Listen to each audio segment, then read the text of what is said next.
তো সকাল তো হয়ে গেছে অনেকক্ষণই, আর কাজও একে একে স্টার্ট। তোমাদের দাদাভাই অফিসে বসে গেছে, দেখো দরজা বন্ধ এদিকে। তো ওটা তোমার দাদাভাই অফিস করছে। আর এদিকে তোমাদের দাদাভাই জলটা ঠান্ডা তো খেতে পারছে না, তো জলটা হালকা একটু গরম করে ফ্লাক্সের মধ্যে ভরে দেবো। এটা আবার পরের কাজ। তারপর রান্নাটা শুরু করব। রান্না আজ তো সোমবার, তো নিরামিষ হবে।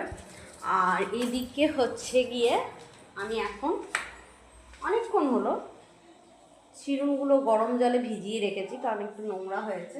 সব চিরুনগুলো হয়নি, কারণ যেগুলো প্রতিদিন ডেলি ইউজ করি সেগুলোই হয়েছে।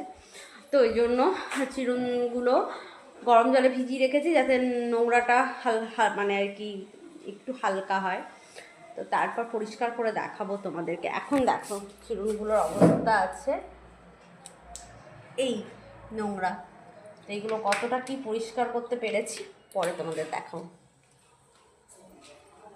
তো দেখো ফ্লাক্স আর একটা গ্লাস নিয়ে নিয়েছি, কারণ তোমাদের দাদা ভাইয়ের যদি খেতে অসুবিধা হবে, তাই গ্লাসটাও সাথে দিতে হয়। তো নিয়ে নিলাম। আর ফ্লাক্সে জল ভরাতে ওইটার জলটা কমে গেল, তার জন্য আবার জল ফুটতে দিয়ে দিলাম। তো এইদিকে দেখো তোমাদের দাদা ভাইকে এখন আমি জলটা পৌঁছে দেব। বেশ নিজেকে বেশ কর্মচারী মনে হচ্ছে তোমাদের দাদা ভাইয়ের। মানে স্কুলে দেখবে আমাদের টিচারদের অনেক সময় জল ভরে দিতাম, তো সেই রকম একটা ব্যাপার। তো তোমাদের দাদা ভাইকে দিই, তারপর চলো।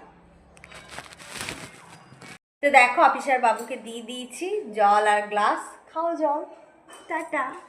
তো তোমাদের দাদা ভাই কাজ করুক, আমি এবার নেক্সট কাজ করি। বন্ধুরা, তোমাদেরকে বলেছিলাম না যে চিরুন পরিষ্কার করে দেখাবো কতটা পরিষ্কার করতে পেরেছি। তো দেখো